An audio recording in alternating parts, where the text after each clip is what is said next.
उपनिषद ज्ञान भाग 41 सीजन 3 कठोपनिषद की द्वितीय वल्ली और अभी कर रहे हैं 7वां श्लोक। तो उस परब्रह्म को कैसे जानेंगे?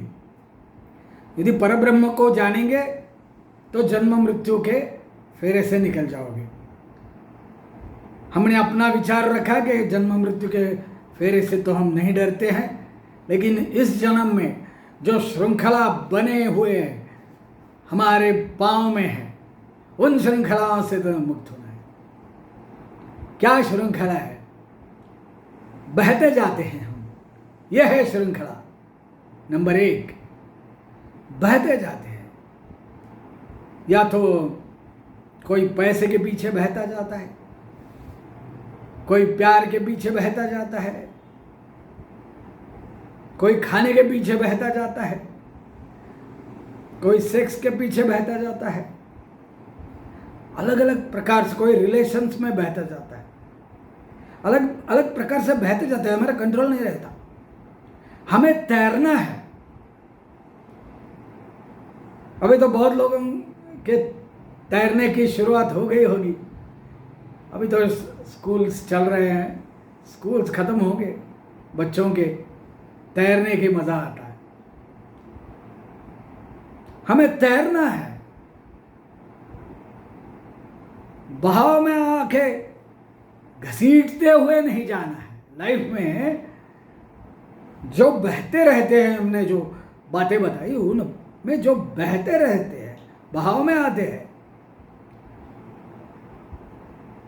कुणाला बेड़कन का से कुणाला कामिनी साथ से कुणाचा, ये एक मराठी गीत है। तो उसमें बोला है कि जगिया खास वेड्यांचा पसारा मातला सारा। तो ये सब हम सब पागल लोग हैं। किसी का पागलपन है पैसा, संपत्ति है, सुवर्ण है, कनक, और किसी को कामिनी का मतलब स्त्री, या स्त्री होगी तो पुरुष का, यह पागलपन है। पुराने ज़माने में कहा है, यह आज नहीं है, पुराने ज़माने है। नहीं तो आप बोलेंगे ये क्या अश्लील बातें करता जा रहा है। मैंने एक बार बताया था ना, आपको याद होगा, रामदास स्वामी ने भी बोला है, कुछ ऐसे कीर्तन में आते हैं जिनका ध्यान स्त्रियों की तरफ होता है। इसलिए कोई कोई संप्रदाय ऐसे हुए जहाँ पर स्त्रियों को दूर रखते थे। वो गलत बात है या सही बात है, अभी आज करेक्ट नहीं बता सकते हैं। आरएसएस में भी स्त्रियों को दूर रखा गया, अलग अलग संस्थाएं बनाई, लेकिन जो कोर आरएसएस है ओनली जेंट्स। अभी तो नया ही समस्या आ जाएगी आजकल के दिनों में, तो कि चलो काम वासना की कोई समस्या ना हो, इसलिए केवल पुरुषों का रखा या केवल स्त्रियों का संग रखा। रामकृष्ण आश्रम में भी शारदा मठ में पुरुषों को वर्जित है। लेकिन वो यदि पुरुष की कामना करता हो, स्त्री की कामना करती हो, तो वहाँ भी जाके वही होने वाला है। ठीक है, लेकिन उनका परसेंटेज बहुत थोड़ा है, इसलिए नियम से नहीं है। मेरा कहना यह है कि को एजुकेशन होना चाहिए। स्त्री पुरुष आध्यात्म में इकट्ठा रह के कैसे काम कर सकते हैं और बखूबी कैसे निभा सकते हैं, इसके ऊपर स्टडी करना चाहिए। ओशो की तो बात ही अलग हो गई, वो तो हम नहीं बराबर समझते हैं। ओशो पढ़ते बहुत है, लेकिन ये बात बराबर नहीं समझते। जो भी छूट दे रखी है, बहुत ज़्यादा बांधे रखना गलत है और बहुत ज़्यादा छूट दे के रखना भी गलत है। तो ये पागलपन है, और ये पुराना है। रामदास स्वामी ने कहा था, ये शंकराचार्य ने भी कहा है कि जिसको आप जिस काम वासना में डूबे हो, वो शरीर क्या है, अंदर से सब मड़ है, चिक्खल है। तो इसलिए थोड़े यम नियम आसन बनाए, उसमें ब्रह्मचर्य रखा है, लेकिन इसका अर्थ यह नहीं 24 घंटे ब्रह्मचर्य होगा।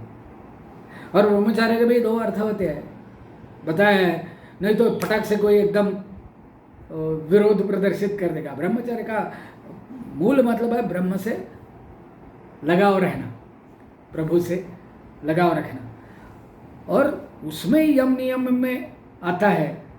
तो यम नियम में जब आता है तो पैसा नहीं चुराना है, वैसे काम वासना में लिप्त नहीं रहना है, वही है।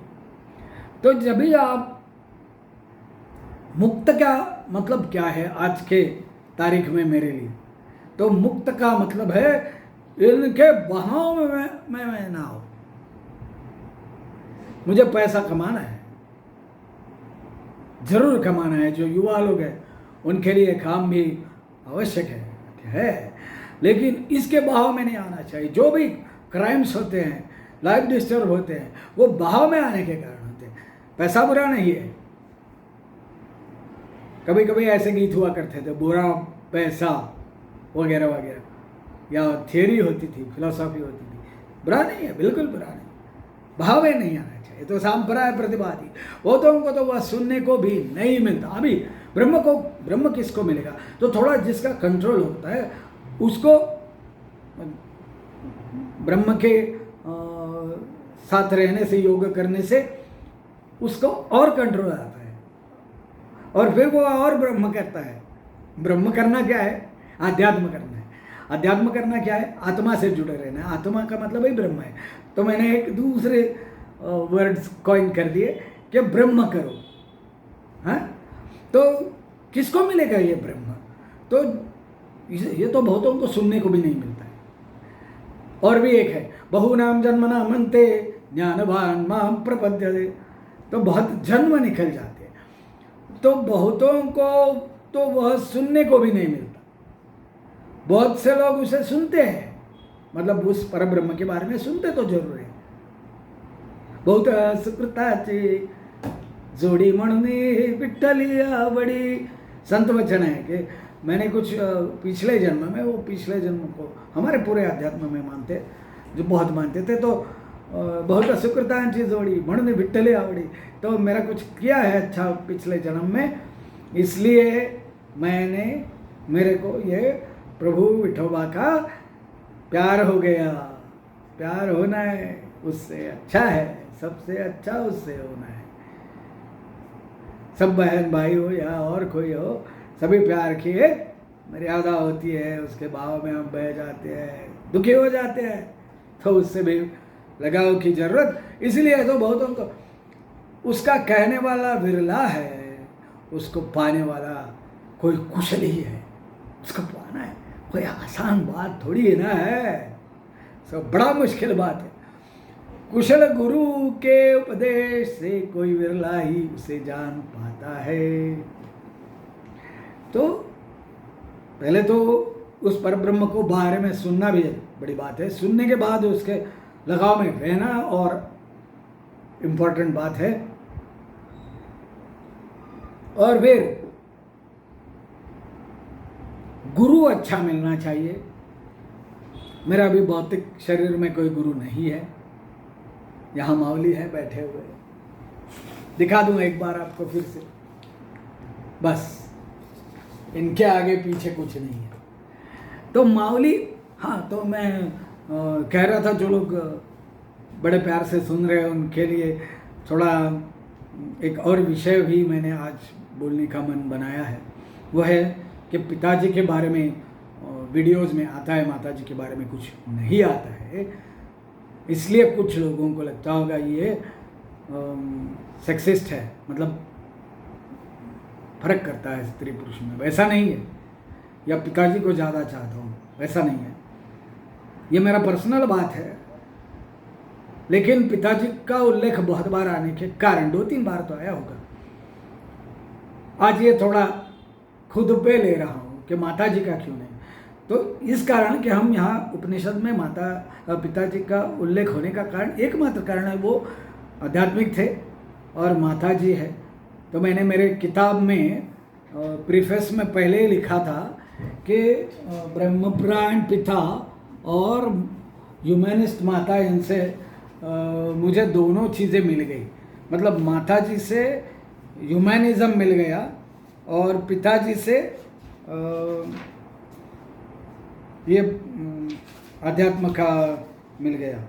तो यहाँ पर कहीं तो भी है, ठीक है, मैंने बात तो बता दी आपको कि ब्रह्मपुराण पिता थे वो ज़्यादातर उनके। हाँ, इधर लिखा है कठोर उग्र तप करने की इच्छा रखने वाला मेरा पिता, और इम्पॉर्टेंट है यहाँ पर, माणुसकीचा वारसा देणारी माझी माय, माणुसकीचा वारसा देणारी माझी आई। अरे हिंदी चल रहा है।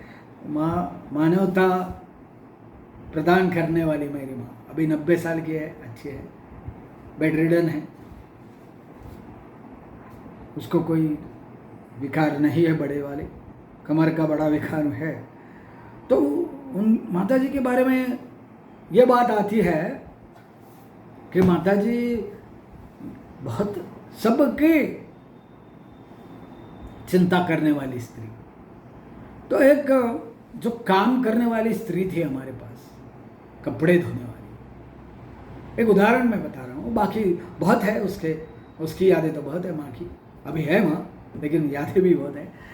तो वो जो स्त्री थी वो भरा हुआ पानी, और कितना वेट होगा, एक बड़ा सा बकेट होता है ना, उसमें पानी से भरा हुआ सब कपड़ा लेके उठा के मशीन में डालने के लिए आती थी।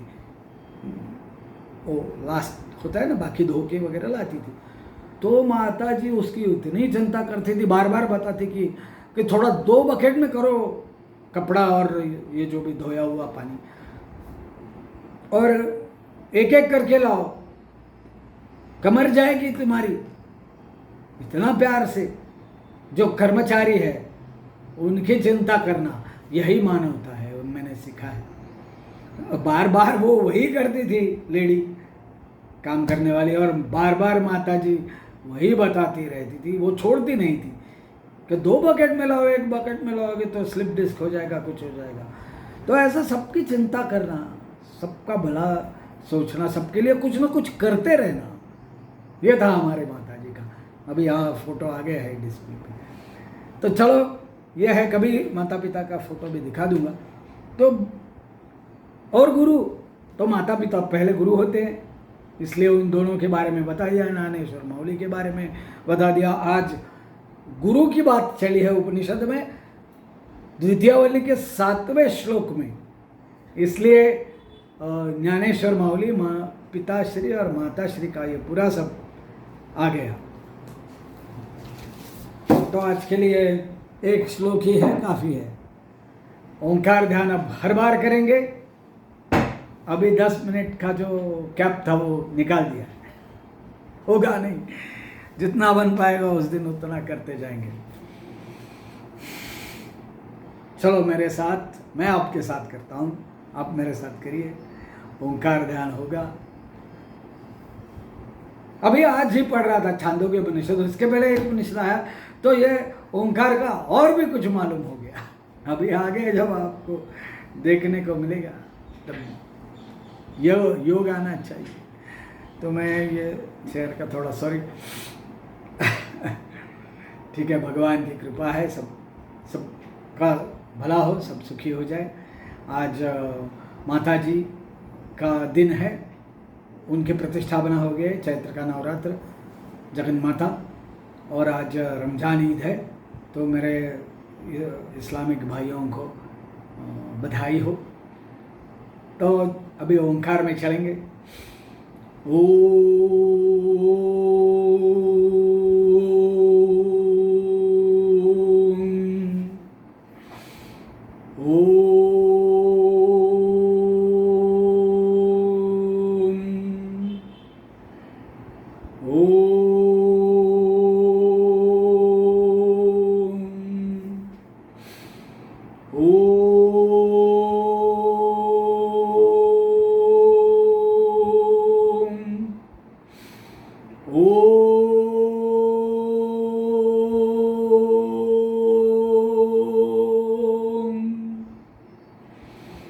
आज सोमवार है इसलिए ओम नमः शिवाय, ओम नमः शिवाय, ओम नमः शिवाय। हरि ओम। धन्यवाद।